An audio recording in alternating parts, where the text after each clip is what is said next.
우리 밖에 나가 구경해볼까? 근데 저 하나원에서 이런 교육을 하잖아요. 어디 나갈 때 집 주소를 꼭 외우고 나가요. 집을 헷갈린다고. 집을 못 찾아서. 못 찾아서. 그래, 딱 그럴 것 같은 거예요. 그래서 계속 봐요. 저 집이다. 딸 집을 꼭 외워라. 하면서. 그 나갔어요. 나 오늘 갈 데가 있어요. 어디가 어딘지도 모르겠고 해가지고. 그래도 가보고 싶은 거예요. 막 이제 내가 온 곳이 어떤 곳인가 해서 우리 딸 손 잡고서 직진으로 계속 길을 헷갈릴까봐. 직진 갔다가, 직진 내려갔다가 커버가 생겼어요. 안 된다. 커버 돌았다. 길을 잃어버렸습니다. 돈을 갖자. 너무 좋은 거예요.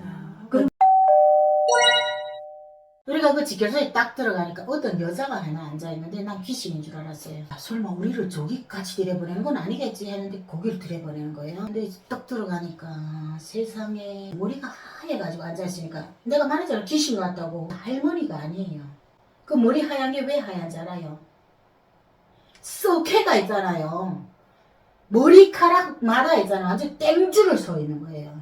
그러니까 하얘 보이는 거예요. 나는 완전히 막 세상을 포기한 여자라. 이가 다니잖아요. 이렇게 재서 이렇게 그냥 바닥에다 놔요. 어떡해. 죽일 힘이 없었어. 요 아이들이 말하는 거 보니까 이 여자 들어올 때 막 이렇게 황소가 들어오는 줄 알았대요. 그러던 여자가 1년이 되니까 여기서 있잖아요. 말라가지고 완전 정상이 아닌 거예요. 그래가지고 있잖아요. 그 물에다 씻어내는데 깨를 뿌려놓은 것 같아요. 이들이 죽었으니까 이제 제절로 거기 다 이렇게 퍼지는 게. 그렇게 열악한 속에서 이렇게 하면서 내가 거기를 버티고 나와가지고 그래서 결국은 도망쳐가지고 다시 이제 중국으로 갔거든요. 그 힘든 가정을 버틸 수 있는 게 아이들 때문이었죠. 내가 안 가면 응. 내가 우리 아들한테 너무 미안한 게 우리 아들 생각은 하나도 없었어요. 우리 딸밖에였어요. 왜냐면 아무도 없는 그 땅에 제 새끼가 아니잖아요. 우리 딸 거기다 두고 왔으니까 애를 천대할까봐 아니나 다를까 이제 오니까 우리 딸이 그때 있잖아요. 10살이었어요. 얘가 9살 때 잡혀 나가가지고 한 7개월인가 만에 이제 다시 들어왔거든요. 그 전에는 안 그랬어요. 내가 금방 이제 그 집에 갔을 때는 그렇게 나를 크다 하고 막 이러던 게 이제 내가 이제 한 번 잡혀 나갔다 오니까. 근데 나는 어떻게 지급해야 괜찮지만 내 딸까지 그렇게 하는 거예요. 계속 나를 경계하는 거예요. 그리고 내가 이 아이를 데리고 도망친다고. 아이들 둘을. 그러니까 얼마나 있잖아요. 이 머리 상태가 이상한가 봐요. 얼마나 갈 데 없으면 너네 집에 다시 왔겠는가 이 생각을 하는 게 아니라 내 몸 건사도 하기 힘든데 내가 아들까지 데리고 어디를 가겠어요. 아들을 데리고. 맨날 나를 지금 그렇게 갈구는 거예요. 그 영감 놓치니 뭐라 하는 건 괜찮더라고. 왜냐면 내가 너네하고 사냐? 문제는 이 신랑이란 애가 그렇게 순하던 게 이제 쇠뇌가 되나 봐. 그러니까 조금만 무슨 일이 있으면 나한테 큰 소리 질러. 근데 그때 내 눈에 아들은 없었어요. 왜냐면 우리 아들은 나보다도 이 집에 있어야 더 안전했고 더 이제 잘 이렇게 케어해주는 사람들이 있다. 그때만 해도. 그때는 그랬어요. 그래가지고 나 그때 당시는 내 눈에는 아들은 없었어요. 그냥 내 딸이 누구한테 구속을 안 받고 천대 안 받는 그런 곳으로 가야 된다. 이렇게 생각하고 내가 했잖아요. 거기서 너까지만 나한테 이제 화나게 해라. 이렇게 하는데 갈 데 있어요. 날 때리겠다고 있잖아요. 탁 치는 거예요. 근데 몰라. 나도 있잖아요. 되게 이제 막 그런 게 있나 봐. 이제 말초신경이 되게 빠른가 봐요. 딱 치는데 내가 지금 딱 이렇게 방어했잖아요. 군대 제대로 갔다 왔네요. 그때는. 몰라. 그때에서는 우리는 그런 거 안 배워줬어. 안 배워줬어요? 안 배워줬지. 우리는 훈련 같은 것도 없었고 총도 있잖아요. 1년에 한 번이나 쏴봤어요. 그것도 겨우 3발을. 이거 무슨 군대야? 나는 군대를 그런 데 갔다 왔어요. 싸대기 날리다가 딱 이렇게 했는데 내가 딱 이렇게 했어요. 이렇게 맞고 나서 내가 너 나 쳤어? 후회 안 할 거야? 후회는 무슨 하면서 끝까지 있잖아요. 나한테 나를 몰아붙이는 거예요. 신분도 없고 그리고 또 이 자식이 있으니까 정말 못 떠나겠더라고요. 내가 그래도 이제 우리 아들하고 딸이 이렇게 어울리면서 좀 끝까지 내가 한번 버텨보자 약간 이런 마음이었어요. 그런데 안 되겠더라고요. 그래가지고 떠났어요. 그래가지고 중국 감방에 잡혀있을 때 좀 아는 사람들이 있었어요. 그쪽에 있으면서 탈북민들하고 조금 한 2명하고 연결지었던 그 중에 있는 애가 언니 우리 남자 성각가 한국이라는데 그렇게 좋단다. 그리고 우리 가면은 집도 준다. 쟤 이렇게 하더라고요. 그래서 야 미쳤냐 무슨 집을 주냐. 그 가말 안 믿었는데 우리 그 옆 동네 조선족 동네였는데 그 동네에 간 애가 있다는 거예요. 이렇게 일주일인 줄 알아보니까. 근데 가가 또 갔다 왔대. 아이 보러. 같이 가자 막 이래가지고. 그래서 우리 딸 데리고 탈북을 하게 됐어요. 이 한국에 오는 길이 그냥 정말 룰루랄라 자유를 찾아 이거 아니잖아요. 목숨을 내야 되는 길이잖아요. 근데 나는 이제 우리 딸을 데리고 출발할 때 진짜 생각이 많았어요. 나를 이렇게 그냥 뒀다가 내가 안전하게 한국에 도착해서 그 다음 데리러 올까. 어디다 맡기겠어요. 내 이상 이 세상에 믿을 집이 없는 거예요. 그리고 또 그나마 가깝게 지냈던 애가 지금 출발한다 하니까 안 되겠는 거예요. 그래서 출발하자 해가지고 우리 딸한테 나가서는 한국 가나만 하면 안 되잖아요. 혹시 걸리는 날은. 그러니까 이제 큰엄마 집에 간다고 거짓말하고 그렇게 하고서 우리 딸 데리고 출발을 하게 됐어요. 2011년도 4월 달에 출발을 해가지고 6월 16일 날에 이제 한국에 도착을 했으니까. 근데 그 험한 길 있잖아요. 그거 이게 있잖아요. 엄마 따라서. 근데 너무나도 이제 감사한 게 애를 데리고 오는 엄마들이 우리 딸 또래 엄마들이 그렇게 있잖아요. 애 때문에 속을 끓이고 막 두들겨 패고 막 이러면 데리고 오더라고요. 애들이니까 그 상황이 너무 이제 힘들잖아요. 그렇죠. 그러니까 투정 부리고 막 이런데 엄마들은 또 할 길이 없으니까 또 애들 때리고 애들도 데리고 와야 되니까. 참아라 이 상황을 참아라 이런 식이잖아요. 근데 너무 감사한 게 우리 딸은 그 노정에 한 번도 나한테 칭얼댄 적이 없고 같이 오던 일행들이 너무 우리 딸을 칭찬하는 거예요. 어떻게 저렇게 착하고 순하냐고 하면. 그래서 국정원에 와가지고 우리가 7일 동안 이제 개별 감방에 들어가잖아요. 근데 우리 딸은 나이가 11살 미만이니까 나 따라 들어갔어요. 너무 이제 지금 생각해보니까 가슴이 아픈 게 그 7일 감방이라는 게 아무것도 없잖아요. 근데 나는 조사받으러 나갔어. 그럼 이제 들어오잖아요. 그러면 막 마음이 급한 거예요. 자꾸 이게 뭐 하고 있을까? 이렇게 하고서 들어오면 있잖아요. 뭐 하고 노냐면 샴푸 있잖아요. 샴푸를 그 이제 손 씻는 거기다가 이렇게 풀어놔요. 거품이 막 있잖아요. 그 이렇게 하면서 혼자 놀고 있는 거야. 그 다른 애들 같으면 엄마 나 따라갈래 이렇게 울잖아요. 그러면 또 얼마나 속상하겠어요. 그걸 빈집에 그 빈 방에 두고 나오게 되면. 근데 이건 한 번 그런 소리 없고 있잖아요. 그럼 또 얼마나 또 착하는가 봐요. 우리가 조사받다 오게 되면 점심때가 지나서 와요. 그럼 우리 밥이 그 안에 들어가 있잖아요. 그럼 저는 심심하기도 하지 혼자서 먹어야 되잖아요. 배고프기도 하고. 배고플 거잖아요. 안 먹고 있어요. 먹을 때까지. 그 머진 있잖아요. 그걸 한 번 투정이라는 거 안 하고 있잖아요. 이렇게 하고 왔어요. 그렇게 이제 대한민국 땅에 이렇게 딱 왔잖아요. 그러니까 이제는 우리 딸한테 참 별의별 거 내가 다 해줘야 되겠지 하고 떡 나왔는데 수원에 19병짜리를 받았는데 밤새 닦아요 그걸. 닦고서는 있잖아요. 이제 막 바깥 불빛이랑 보고 이렇게 하니까 이제 있으면 안도가 되는 거예요. 그래가지고 한 이제 3일 뒤에부터 하나 거기를 가야 되잖아요. 그래서 3일 우리가 시간 있어요. 그래서 낮에 나가는 거는 너무 있잖아요. 왜 그런지 말잖아요. 눈치가 보이고 해가 떨어져 가지고 딸 우리 밖에 나가 구경해볼까? 근데 저 하나원에서 이런 교육을 하잖아요. 어디 나갈 때 집 주소를 꼭 외우고 나가요. 집을 헷갈린다고 못 찾아서. 그래 딱 그럴 것 같은 거예요. 그래서 계속 봐요. 저 집이다. 딸 집을 꼭 외워라. 그 나갔어요. 나 오늘 갈 데가 있어요. 어디가 어딘지도 모르겠고 해가지고. 그래도 가보고 싶은 거예요. 막 이제 내가 온 곳이 어떤 곳인가 해서 우리 딸 손 잡고서 직진으로 계속 길을 헷갈릴까봐 직진 내려갔다가 커버가 생겼어요. 안 된다 커버 돌았다 길을 잃어버릴 수 있다. 도를 가자. 너무 좋은 거예요. 그러면 딸이 어떡해. 북한에서 나올 때는 몇 살이었어요? 9살이었어요. 북한에서 나올 때 9살이었어요? 9살에 와가지고 내가 한국에 올 땐 11살이었고. 그렇죠. 9살이면 솔직히 우리가 다 기억할 나이잖아요. 그렇죠. 그 딸이 그 어린 나이에 북한, 중국, 한국 이 세 개 나라를 이렇게 왔으니 이게 완전 혼란스러웠을 텐데 딸은 뭐라 그래요? 그래가지고 애가 여기 와가지고 진짜 고생 많이 했어요 우리 딸이. 그렇게 순하던 애가 그다음부터 이제 나한테 대드는 거예요. 내가 무슨 말을 하면 말대꾸를 하는 거예요. 근데 난 너무 깜짝 놀랐잖아요. 그게 한 1년 지나서였어요. 그래서 나는 학교에서 이제 뭐 도덕 교육 같은 거 북한은 도덕이라 하잖아. 이런 걸 안 배워주나 이래 싶은 거예요. 그래서 내가 학교 선생님한테 물어봤어요. 선생님 학교에서는 이제 부모한테 이제 대들고 이런 걸 안 배워주냐 하니까 다 가르쳐 준다는 거예요. 그래서 그 선생님이 뭐라 하냐면 여기 아이들이 사춘기가 온다고 이러는 거예요. 그래 사춘기라는 게 뭐예요? 하니까 뭐 이게 설명을 하더라고요. 나 도저히 그게 이해가 안 가는 거예요. 사춘기란 게 뭐지? 이사 온 나라에 왔는데 네가 왜 그래? 나는 그다음부터 애를 윽박 지르기 시작하는 거예요. 네가 왜 엄마한테 대들어? 엄마가 너한테 뭘 잘못했는데 나는 너를 위해서 여기까지 와줬는데 막 이런 식이었어요. 이게 나름 나는 아이를 위한답시고 북한식의 엄마의 마인드로 아이를 교육하려고 했고 맞아. 아이는 이미 이 사회를 어린 나이에 빨리 적응해가지고 그쵸. 어떻게 해야 되는지를 아는데 엄마는 거기에 따라 못 가니까 그게 그쵸. 자꾸 이게 충돌이 되는 거예요. 네, 그래 충돌이 돼가지고 자기는 그 자유스러움을 추구하고 이렇게 하는데, 그러니까 이제 학교에서는 싫으면 싫다 이렇게 표현하라 한 거라. 야는 한 번 싫어도 나빠도 그걸 표현을 못했던 애였어요. 근데 학교에 가서 그걸 배운 거예요. 싫으면 싫다고 표현해라.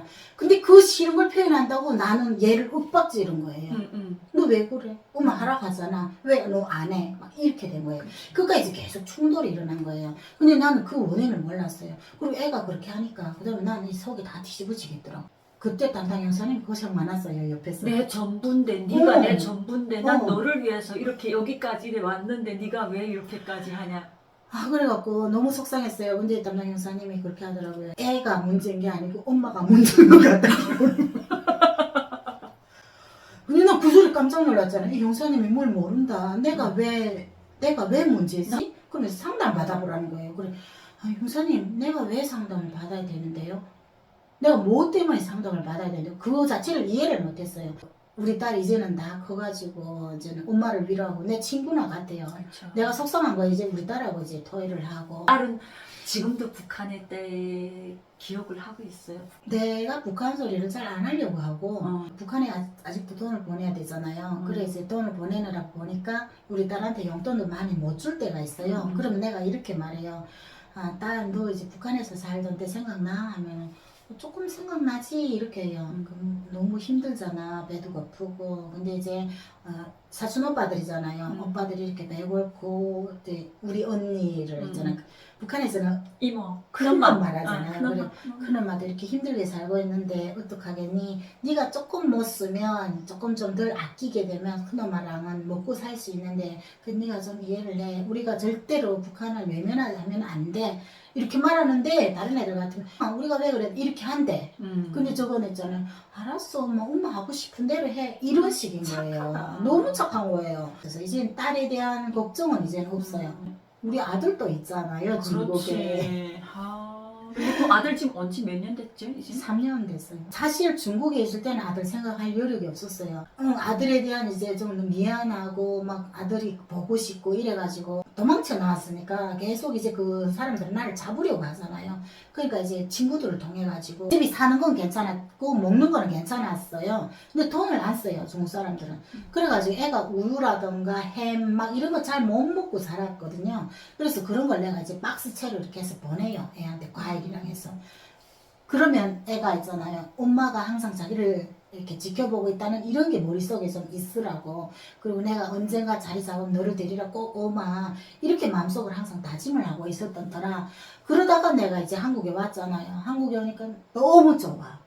북한에서 중국에 왔을 때 이 이상 더 행복할 게 없었는데 중국에서 한국에 오니까 어떤 느낌이냐면 더 바랄 게 없는 이런 상황이 돼버리고 그 다음에 아들 생각이 나는 거예요. 그래서 맨 처음에 내가 이제 집을 그렇게 좋은 집 받았지. 난 이제 회사 나가 들어가면 일이랑 하면 얼마든지 애들을 키울 수 있을 것 같은 거예요. 그래서 내가 애를 달라했어요. 그때가 우리 애가 이제 7살이었어요. 그래서 그 아들을 보내줘라. 그러면 우리 딸이랑 같이 이렇게 키우게 좀 보내줘라 하니까 나보고 돈 5만 원 내래요. 5만 원이면 1,000만 원이잖아요. 그럼 1,000만 원이면은 그때 우리가 브로커 비용을 국가에서 우리를 준 게 우리 딸하고 나하고 맨 처음에 정착금 400만 원 줬어요. 브로커 다 가져가고 내한테 아무것도 없는데 나는 지금 여기서 열심히 벌어서 애를 키우겠다는 이런 마음인데 그걸 이해하려고 안 하는 거예요. 이 사람들은 오직 자기 자식도 있잖아요. 그냥 돈벌이 대상으로 돈으로. 그렇게 보는 거예요. 그래 이제 어떤 사람들이 있잖아요. 중국 분들이 여기 좀 간혹 들어와요. 그런 사람들이 애까지 낳고 중국이 좋다고 살다가 왜 이렇게 그리고 또 그 애 아빠 그놈에 대해서 한마디 한다게 되면 우리 친구들이 오잖아요. 다 집착돼. 내가 있는 앞에서도 여자만 보면 집착돼요. 그런 놈이었어요. 짐승이야? 그래가지고 내가 이제 더 나오게 된 계기가 됐어요. 심지어 있잖아요. 자기보다 완전히 20살 이상인 할머니가 한 번 왔던 적 있어요. 북한 할머니가. 북한 할머니였어요. 근데 그거는 나를 알아간 게 아니고 어떤 애가 알아가지고 같이 놀러 왔는데 그 할머니한테 다 집착돼가지고 이 할머니가 나한테 말을 하는 거예요. 너 남편이 이렇게 하더라. 이래가지고. 근데 아무 말 안 했어요. 왜냐면 그 전부터 알았으니까. 중국 사람들 하면 안 되지. 음. 그 놈은 북한 사람을, 북한 여자를 여자로 본 게 아니라 그냥 한간 놀이개로 봤던 거예요. 제가 돈으로 산 물건이라고 어. 생각하는 그 짐승 같은 놈의 집에서는 내가 이 아이를 꼭 데리고 와야 되겠구나 이렇게 싶어서 더 애를 썼어요. 근데 나는 내가 그랬거든. 나 지금은 돈이 없다. 그런데 난 회사 나갈 수 있고 회사 나가면 돈도 이렇게 벌 수 있고 너네보다 더 이게 벌이가 많이 좋다. 그리고 국가가 나를 지원해주고 있기 때문에 너는 어차피 키우기가 힘들지 않니 이렇게 하는데 돈을 5만 원 내래요. 그래서 내가 내가 이 아이를 못 데려오겠구나 이렇게 싶어가지고 좀 시간이 지난 다음에 보자 하면서 이제 한 해 두 해 흘렀어요. 그래서 애 생일 때는 계속 있잖아요. 그 놈한테 돈 내보냈어요. 돈 내보내면서 애를 이제 생일 선물 이제 맛있는 애가 먹겠다는 거 사줘라 이렇게 하면서 그렇게 이제 한 해 두 해 흐르다 3년 전이 돼가지고 애가 14살 됐잖아요. 14살 되는데 애가 전화 왔는데 이제 전화 받는데